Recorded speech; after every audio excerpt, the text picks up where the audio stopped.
Hello दोस्तों, कैसे हो? आशा करता हूँ बहुत अच्छे होंगे। मैं सर्विस कुमार और आप देख रहे हो आपका अपना चैनल खूब मैथमेटिक्स क्लास। आज हम आपको बीएड फर्स्ट ईयर के pedagogy of physical science subject के यूनिट फर्स्ट के एक बहुत ही महत्वपूर्ण टॉपिक पर चर्चा करेंगे, जो आपकी फाइनल एग्जाम है उसके लिए बहुत इंपॉर्टेंट है। तो आइए देखते हैं क्या है आज का हमारा टॉपिक। भौतिक विज्ञान शिक्षण के महत्व, यानी जो भौतिक विज्ञान है उसका शिक्षण हम क्यों करते हैं, भौतिक विज्ञान के शिक्षण का महत्व क्या है। तो सबसे पहले हम ये जान लेते हैं कि जो भौतिक विज्ञान है वह क्या है।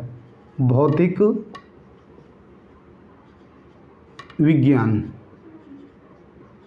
तो सबसे पहले हम विज्ञान शब्द का अर्थ जान लेते हैं। विज्ञान अर्थात ज्ञान का एक ऐसा रूप जो व्यवस्थित रूप से हो, उसे हम विज्ञान कहते हैं। जैसे एक ईंटों का ढेर क्या कहलाता है? ढेर कहलाता है या चट्टा कहलाता है। हमारे पास में रखा हो या भट्टे पर रखा हो, मकान बनाने से पहले हम लगाते हैं। तो जब हम मकान बनाते हैं यानी उन ईंटों को व्यवस्थित रूप से रख देते हैं तो फिर एक मकान बन जाता है, स्कूल बन जाता है, मंदिर बन जाता है। वैसे ही हमारा ज्ञान यदि क्रमबद्ध रूप से है तो वो क्या बन जाता है? विज्ञान बन जाता है। सभी विषयों में, जैसे राजनीतिक विज्ञान है, सामाजिक विज्ञान है, तो वह क्या कहलाएगा? यदि वो क्रमबद्ध रूप से है तो क्या कहलाएगा?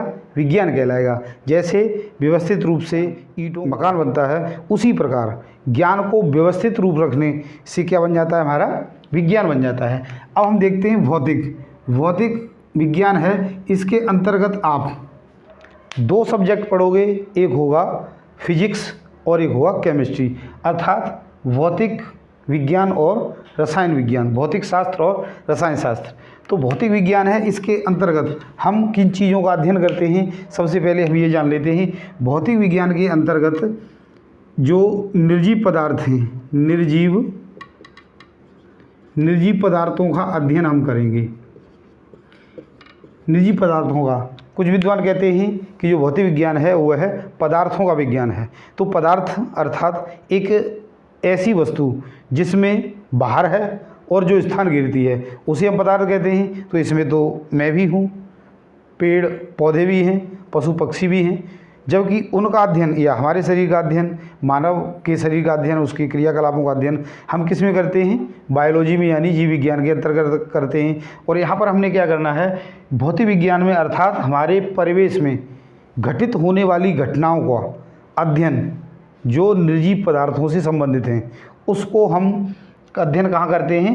हमारी भौतिक विज्ञान के अंतर्गत करते हैं। तो भौतिक विज्ञान का अर्थ समझ लेने के बाद अब हम देखते हैं भौतिक विज्ञान की प्रकृति। भौतिक विज्ञान की प्रकृति क्या है? भौतिक विज्ञान की प्रकृति, नेचर ऑफ फिजिकल साइंस, यानी जो भौतिक विज्ञान है वह है, उसका नेचर क्या है। तो हम जानते हैं कि जो विज्ञान के अंतर्गत जितने भी टॉपिक्स आपको कराएंगे, जो भी पढ़ाया जाएगा वह क्या होगा? तथ्यों और प्रयोगों पर आधारित।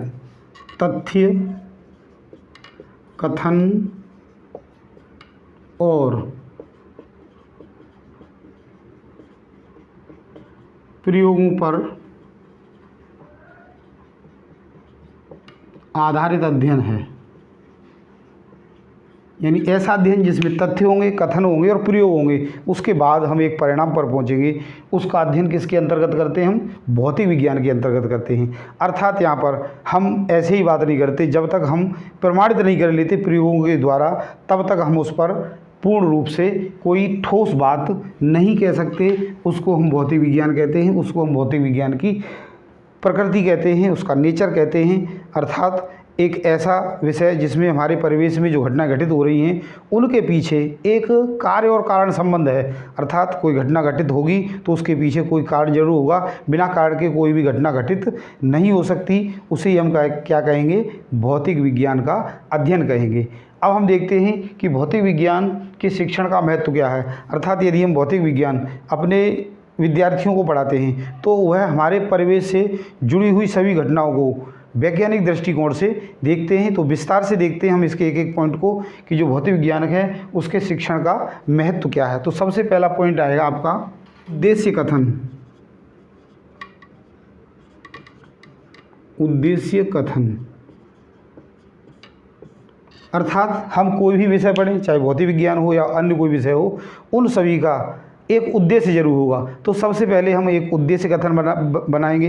अर्थात जैसे हमने मान लीजिएगा बल के बारे में पढ़ाना है, एनर्जी के बारे में पढ़ाना है, या अन्य कोई टॉपिक है, घर्षण के बारे में पढ़ाना है, इलेक्ट्रिसिटी के बारे में पढ़ाना है, तो उसका एक हमारा कथन होगा, उद्देश्य कथन होगा। हम एक उद्देश्य बनाएंगे और उस उद्देश्य को एक स्टेटमेंट के रूप में लिखेंगे कि हम इस टॉपिक को कराने के बाद इस परिणाम पर पहुंचेंगे। हमारे विद्यार्थी हैं वह कितना ज्ञान ग्रहण कर लेंगे, फिर उसी अपेक्षा के अनुरूप हम अपने कार्य को करेंगे। तो सबसे पहले हमारा एक उद्देश्य होगा और उस उद्देश्य पर हम काम करेंगे और उस उद्देश्य को प्राप्त करने के लिए अगले चरणों पर हम चलेंगे। दूसरा, उपकल्पना का निर्माण। उपकल्पना का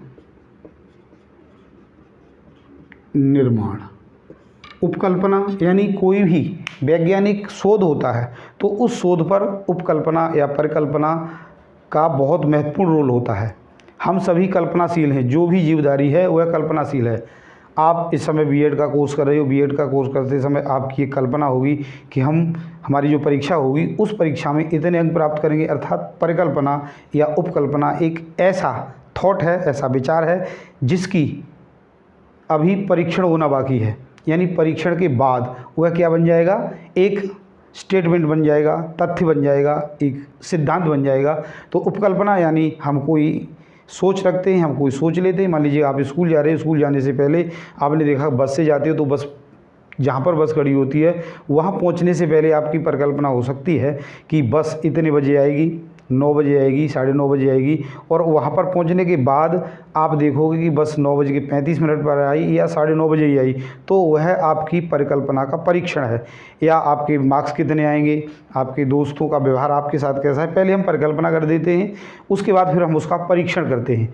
तो दूसरा पॉइंट होगा उपकल्पना का निर्माण, यानी हमने जो कथन बनाया, उद्देश्य कथन बनाया, उसके आधार पर हम एक परिकल्पना बनाएंगे कि उस उद्देश्य को प्राप्त करने के लिए हम हमारे कार्य को एक रूपरेखा के अनुसार चलेंगे और हमें ये परिणाम प्राप्त होगा। लेकिन परिणाम प्राप्त होने के बाद हमारी जो परिकल्पना है उसका परीक्षण हो जाएगा कि मैंने जो परिकल्पना की थी वो सत्य थी या असत्य थी। वैसे परिकल्पना का एक विस्तार से अध्ययन कराएंगे, आगे टॉपिक आएगा उस समय। इसके पीछे भी बहुत सारे पॉइंट हैं तो उसका हम बाद में अध्ययन करेंगे। अगला पॉइंट है आपका प्रयोगात्मक कार्य। प्रयोगात्मक कार्य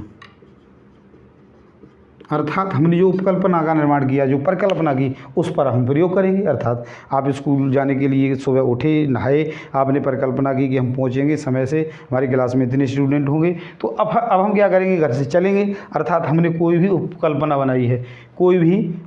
बनाई है, उस पर हम क्या करेंगे, प्रयोग करेंगे। और प्रयोग हो सकता है पहला प्रयोग हमारा विफल हो जाए, दूसरा भी विफल हो जाए, तीसरा भी विफल हो जाए। जब तक हम अपने परिणाम पर नहीं पहुँचेंगे तब तक प्रयोग करते रहेंगे। एक पर प्रयोग किया, उसको यदि हमने सफलता प्राप्त नहीं की तो उसकी त्रुटियों को दूर करके हम दूसरा प्रयोग करेंगे, और उसमें कुछ त्रुटियां रहती हैं तो और प्रयोग करेंगे। इस तरीके से प्रयोग करते करते हम एक हमारे निर्धारित जो हमने उद्देश्य कथन बनाया था उस उद्देश्य कथन की ओर अग्रसर होंगे। जैसे आपको पता है एडिसन ने बल्ब का निर्माण किया था तो उसने लगभग 1000 प्रयोग किए थे। 1000 प्रयोग करने के बाद उसने बल्ब का निर्माण किया। आज पूरा संसार उसकी उस खोज से, उस परिकल्पना के आधार पर किए गए प्रयोगों से आज सारा संसार जगमगा रहा है। यानी उसके बिना अब हम जी भी नहीं सकते। कल्पना कीजिए कि यदि लाइट नहीं होती तो हमारे जो परिवेश है उसमें बहुत कुछ नहीं होता। लाइट अर्थात जो कृत्रिम लाइट है, सूर्य का जो प्रकाश है वह हमारे तक सदियों से चला आ रहा है, वो चला रहेगा। लेकिन हमने कृत्रिम जो लाइट का निर्माण किया अर्थात एडिसन ने, उससे हमारे जो पृथ्वी जगत है उसको एक नया आयाम दिया है। इसके बाद जो चौथा पॉइंट है उस पर हम डिस्कस करते हैं। तो प्रयोगात्मक कार्य किया आपका आंकड़ों का संकलन। आंकड़ों का संकलन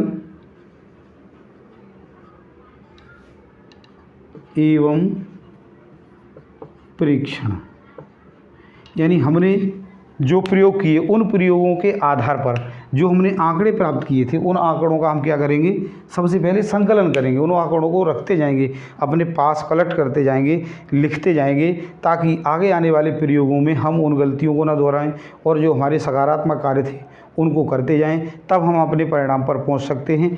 फिर जब हम संकलन कर लेंगे, संकलन करने के बाद फिर उनका परीक्षण करेंगे, उनकी जांच करेंगे कि इसमें क्या गलती है। आपने देखा होगा जैसे क्रिकेट का मैच देखते हो तो बहुत सारे जो प्लेयर हैं अपनी पारी जो खेली है उन्होंने उसका आकलन करते हैं, जो रिकॉर्डिंग होती है उसके द्वारा देखते हैं कि मैंने कहाँ पर गलतियाँ की हैं, क्या अच्छाइयाँ की हैं। ऐसे ही हम जो प्रयोग करेंगे उन प्रयोगों का निरीक्षण करते रहते हैं, निरीक्षण करेंगे कि क्या गलतियाँ हमने की हैं जिससे हम हमारे सही परिणाम पर नहीं पहुँच पा रहे। यदि सही परिणाम पर पहुँच पा रहे हैं तो भी निरीक्षण करना है, संकलन करना है, और यदि नहीं पहुँच पा रहे तो भी संकलन करना है और बाद में उसका निरीक्षण भी करना है, तभी हम एक अच्छे परिणाम पर पहुँच सकते।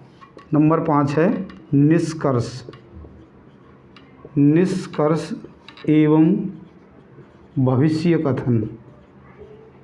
भविष्य कथन हमने प्रयोग किए, प्रयोगों का संकलन किया, संकलन करने के बाद परीक्षण किया और परीक्षण करने के बाद हम एक निष्कर्ष पर निकल गए, यानी जो हमने उद्देश्य बनाया था उस उद्देश्य तक पहुंच गए। हमने जो परिकल्पना की थी उस परिकल्पना को हमने सत्य सिद्ध कर दिया। फिर हम एक निष्कर्ष निकाल लेंगे और उस निष्कर्ष के आधार पर हम भविष्य कथन करेंगे, यानी इस संसार में अब इसके बाद जो भी घटनाएँ होगी उनको हम अब इस दृष्टि से देखेंगे। जैसे पृथ्वी पर बारिश होती है तो उसका एक रीज़न है, क्यों होती है, उसके लिए जो सूर्य का प्रकाश है उस सूर्य के प्रकाश से पृथ्वी पर उपस्थित विभिन्न जगहों पर, चाहे वो महासागरों में हो, नदियों में हो, जल है वह क्या होता है, वाष्पीकृत होता है, वाष्पीकृत होकर ऊपर जाता है, फिर वह संघनित होकर पानी की बूंदों में बदलता है, जिससे बादलों का निर्माण होता है और बादल विशेष परिस्थितियों में आकर बारिश करते हैं। यही प्रक्रम चलता रहता है जिसे हम जल चक्र कहते हैं। तो ये क्या है, एक प्रकृति की घटना है और इस प्रकृति की घटना को हमारे वैज्ञानिकों ने प्रमाणित कर दिया है,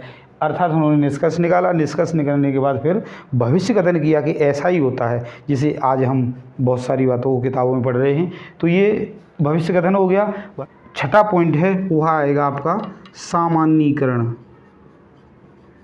सामान्यीकरण एवं सुझाव।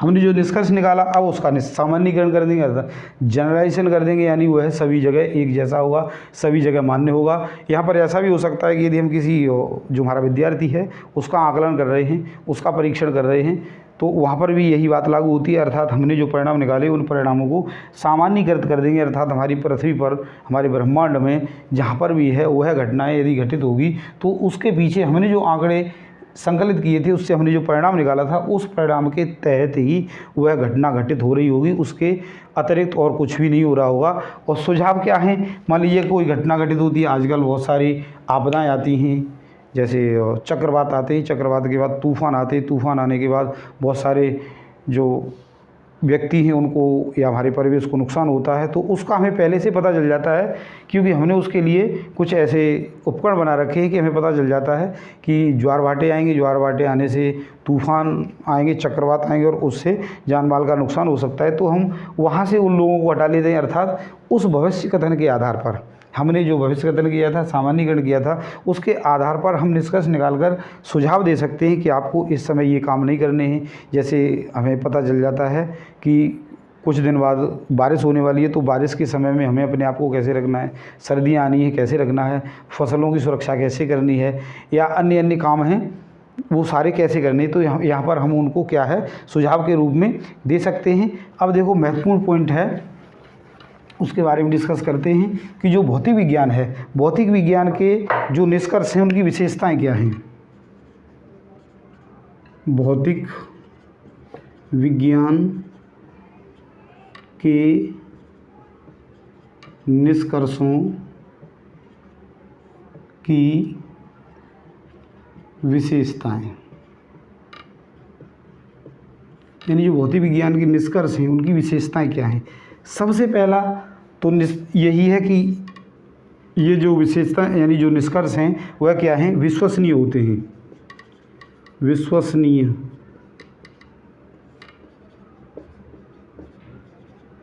होते हैं। विश्वसनीय क्यों होते हैं, क्योंकि हमने उन पर बहुत सारे प्रयोग किए हैं और उन प्रयोगों को हमने रिवर्स करके भी देखा है, यानी जब तक हम संतुष्ट नहीं हुए, हम ही नहीं पूरी एक टीम होती है, वह टीम पूरी संतुष्ट नहीं होती, तब तक हम उसको परिणाम के रूप में परिवर्तित नहीं करते, अर्थात क्या होते हैं, विश्वसनीय होते हैं। अगला पॉइंट हम देखेंगे कि जो विज्ञान के निष्कर्ष हैं वह है सत्य कथन प्रयोग पर आधारित होते हैं, यानी प्रयोगों के बाद ही हम इनको हमारे परिवेश में लेकर आते हैं, या हम परिभाषित तो करते हैं, सैद्धांतिक रूप से लागू करते हैं, या उस पर सिद्धांत प्रस्तुत करते हैं। सत्य होंगे, कोई ना कोई स्टेटमेंट होगी और उसके बाद उस पर प्रयोग किया जाएगा, परिकल्पना की जाएगी, तब उनको लेके आएंगे। और जो विज्ञान के निष्कर्ष हैं वह हमारे मानव की भलाई के लिए होते हैं, व्यक्ति को एक अनुशासित व्यक्ति बनाते हैं। नंबर तीसरा हम ले सकते हैं, व्यक्ति समाज को अनुशासित बनाते हैं, अनुशासित बनाते हैं। कैसे बनाते हैं अनुशासित, हम ये देखेंगे, क्योंकि आपने कोई प्रयोग किया, उस प्रयोग में यदि कोई त्रुटि कर रहे हो तो परिणाम बदल जाएगा, अर्थात हम यदि अनुशासन में रहते हैं तो परिणाम अच्छे आते, तो आदमी दैनिक जीवन में भी क्या हो जाता है, अनुशासित हो जाता है। अगला पॉइंट हम देखते हैं, मानव की भलाई के लिए होते हैं, मानव जाति की भलाई के लिए